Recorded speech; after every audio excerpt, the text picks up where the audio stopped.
नेपाल की राजधानी काठमांडू के मेयर बालेंद्र शाह ने अपने एक चैम्बर में ग्रेटर नेपाल का नक्शा लगाकर एक नए विवाद को जन्म दे दिया है। इस ग्रेटर नेपाल के नक्शे में हिमाचल से लेकर बिहार तक के काफी इलाके दिखाए गए हैं। माना जा रहा है कि भारत की संसद में लगाए गए सम्राट अशोक के समय के अखंड भारत के नक्शे के जवाब में काठमांडू के मेयर ने यह नापाक हरकत की है। बालेंद्र शाह के इस कदम की जहां भारत में आलोचना हो रही है, वहीं इसको लेकर अब नेपाल में भी बहस छिड़ गई है। नेपाली कानून के जानकार इसे बचकानी हरकत करार दे रहे हैं। वे काठमांडू के मेयर की इस हरकत को देश के संविधान और राष्ट्रीय हितों के खिलाफ करार दे रहे हैं। नेपाली कानून के जानकार कह रहे हैं कि मेयर शाह केवल काठमांडू के मेयर हैं और वे केवल उसी के लिए जवाबदेह हैं। संविधानविद कह रहे हैं कि मेयर शाह ने संविधान की भावना के खिलाफ जाकर के काम किया है। शाह इस समय भारत के बेंगलुरु शहर में हैं और उन्होंने यह नक्शा अपने कार्यालय में लगवाया है। उधर शाह के एक सहयोगी का कहना है कि हमें नेपाल के गौरवशाली इतिहास को याद रखना चाहिए। यह कदम राष्ट्रवाद के बारे में सकारात्मक संदेश देता है। नेपाली संविधान के विशेषज्ञ विपिन अधिकारी कहते हैं कि चुने हुए प्रतिनिधियों को केवल नेपाल के संविधान से मान्यता प्राप्त नक्शे को ही लगाना चाहिए।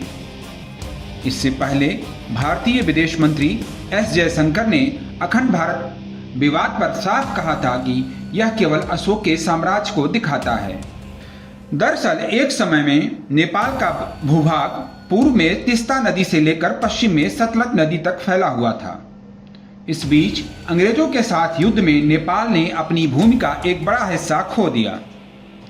युद्ध के बाद मेची से तीस्ता और महाकाली से सतलुज नदी तक के क्षेत्रों को अस्थायी रूप से भारत में मिला लिया गया था।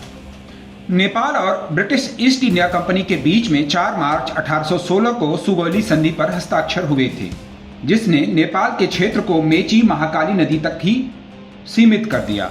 शाह के कार्यालय में ग्रेटर नेपाल के मानचित्र में पूर्वी तीस्ता से लेकर पश्चिमी कांगड़ा तक के क्षेत्र शामिल हैं, जो वर्तमान समय में भारतीय क्षेत्र हैं। यही नहीं, नेपाल में मांग की जा रही है कि भारत को वह जमीनें अब वापस कर देनी चाहिए। सुगौली की संधि के बाद नेपाल ने आज की तुलना में 60% जमीन को गंवा दिया है।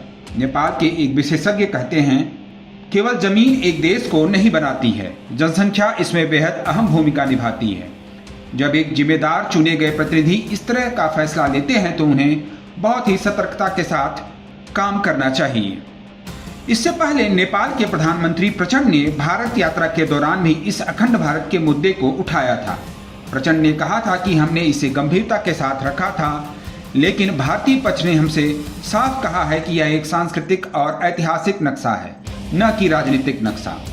अखंड भारत के नक्शे में आधुनिक नेपाल के लुम्बिनी और कपिलवस्तु को भी दिखाया गया है। इससे पहले भी भारत के राजनीतिक नक्शे में काला पानी को शामिल किए जाने पर नेपाल ने कड़ी प्रतिक्रिया जताई थी और चीन के इशारे पर नया राजनीतिक नक्शा जारी किया था। इसमें काला पानी, लिम्पियाधुरा जैसे इलाकों को नेपाली इलाका बताया गया था। नेपाल के तत्कालीन प्रधानमंत्री केपी ओली के इस कदम से दोनों देशों के बीच में रिश्ते रसातल में चले गए थे। नवभारत टाइम्स ऑनलाइन के लिए शैलेश शुक्ला की रिपोर्ट।